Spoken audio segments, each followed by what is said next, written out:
Hi, hello everyone. Good afternoon. This is almost today. It's 2:30, right?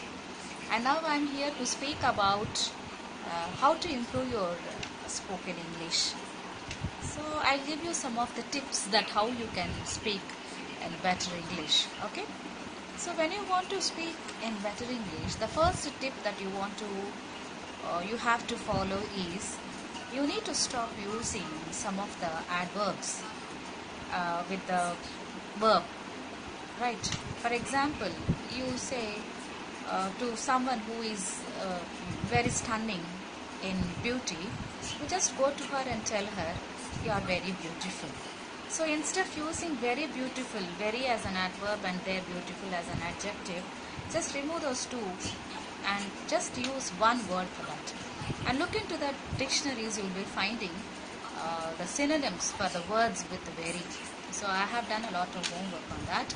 Later on I'll be giving you a list of things with this video later. So when you substitute those two words with one word, saying that you are looking stunning, right?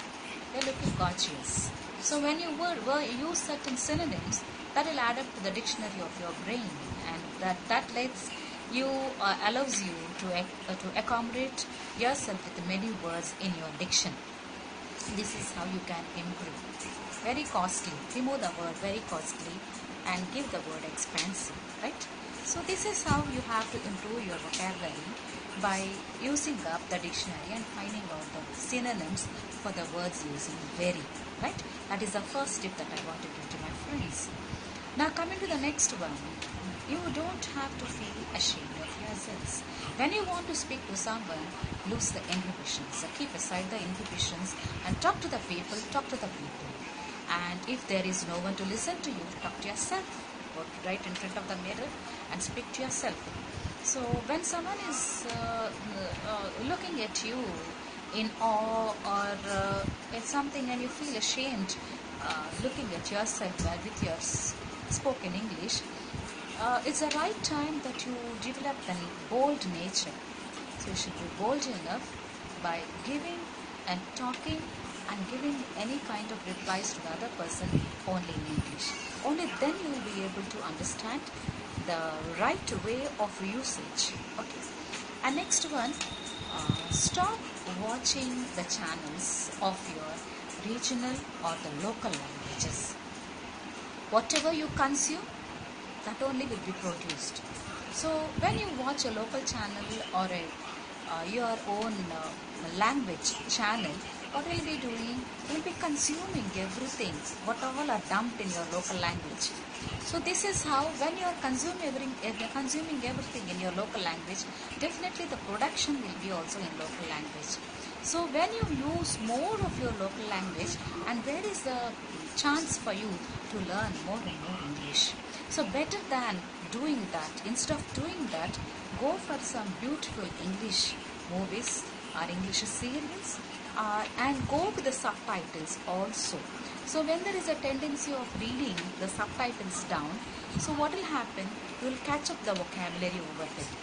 The vocabulary, and you will be having the interest in finding out the meanings of the words down there.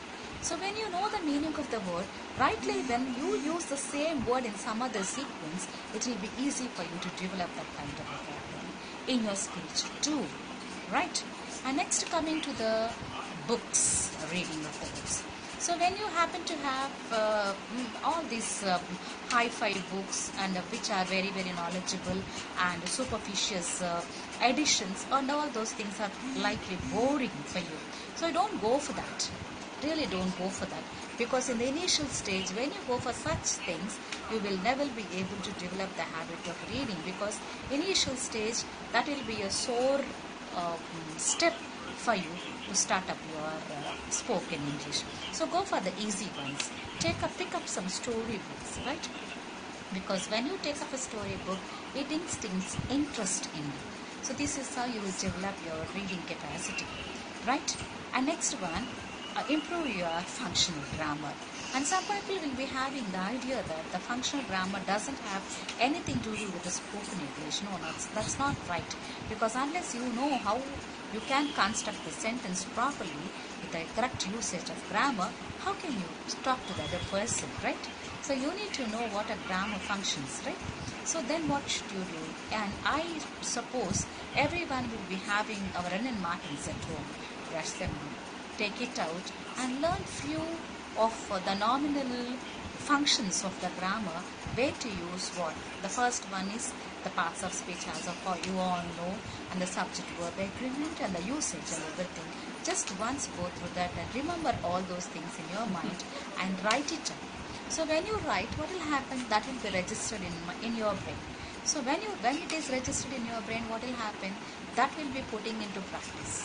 So when you put that in practice, what will happen? What will happen, friends? You will have the same tendency of the flow of spoken English, because the written part will be flowing in your brain too. So this is how you will be doing your things in a better way. So these are some of the tips I would like to add up to my friends to do their best in bringing out their talents and speaking to the other person. And one more, the other thing I want to tell you. So I want to tell, I told you already to develop the habits of boldness, the way how you look into the eyes of the other person then, because the eye to eye contact to the other person definitely will make a person successful.